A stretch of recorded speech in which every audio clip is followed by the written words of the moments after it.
Once upon a midnight dreary, while I pondered weak and weary over many a quaint and curious volume of forgotten lore, while I nodded, nearly napping, suddenly there came a tapping, as if someone gently rapping at my chamber door. "'Tis some visitor," I muttered, tapping at my chamber door. Only this and nothing more.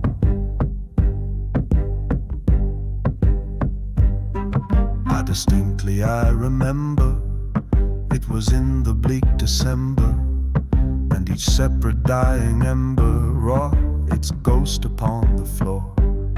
Eagerly I wished the morrow, vainly I had sought to borrow from my book surcease of sorrow, sorrow for the lost Lenore, for the rare and radiant maiden whom the angels named Nameless here forevermore.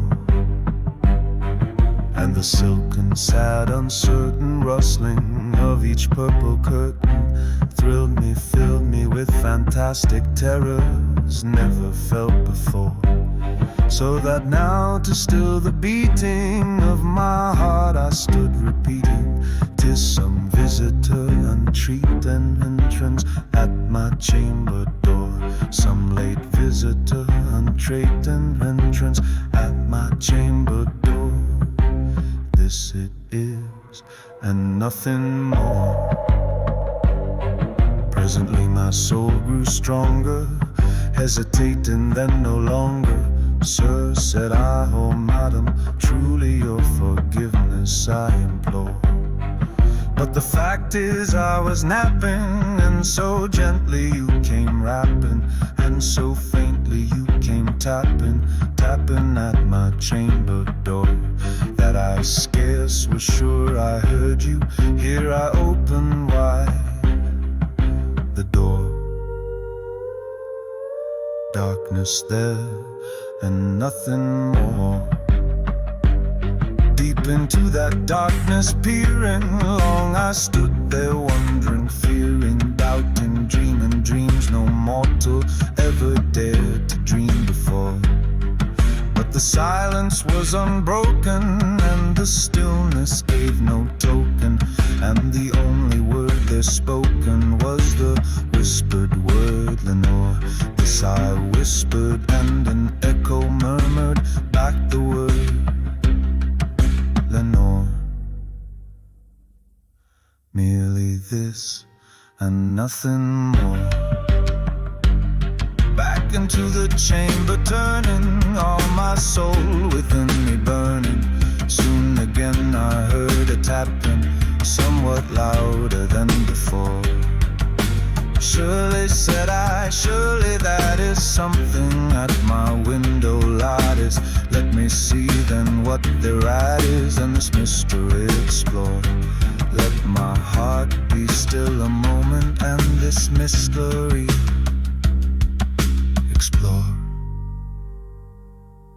'Tis the wind and nothing more." Open here I flung the shutter, when with many a flirt and flutter in there stepped a stately raven of the saintly days of yore. Not the least obeisance made he, not a minute stopped or stayed he, but with mine of lord or lady perched above my chamber door, perched upon a bust of Pallas just above my chamber door, perched and sat and nothing more. But the raven still beguiling all my fancy into smiling, straight I wheeled a cushioned seat in front of bird and bust and door. Then upon the velvet sinking I betook myself to linking fancy unto fancy, thinking, what this ominous bird of yours, what this grim, ungainly, ghastly, gaunt and ominous bird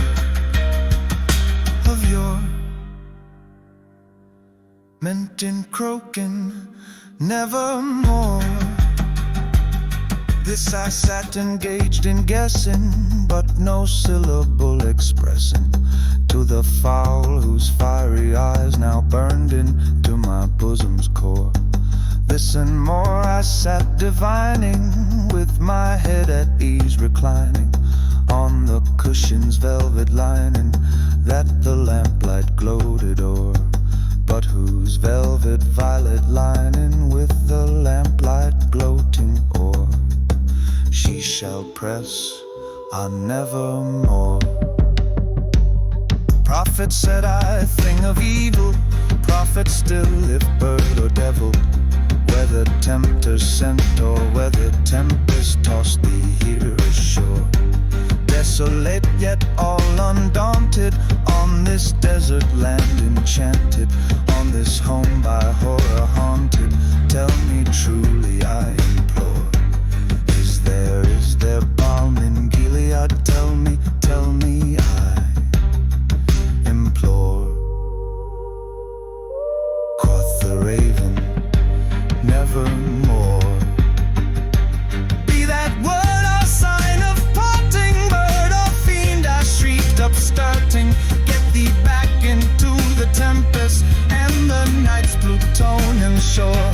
Leave no black plume as a token of that lie thy soul hath spoken. Leave my loneliness unbroken, quit the bust above my door. Take thy beak from out my heart and take thy form from off my door. Quoth the raven, nevermore. And the raven, never flitting, still is sitting on the pallid bust of Pallas just above my chamber door.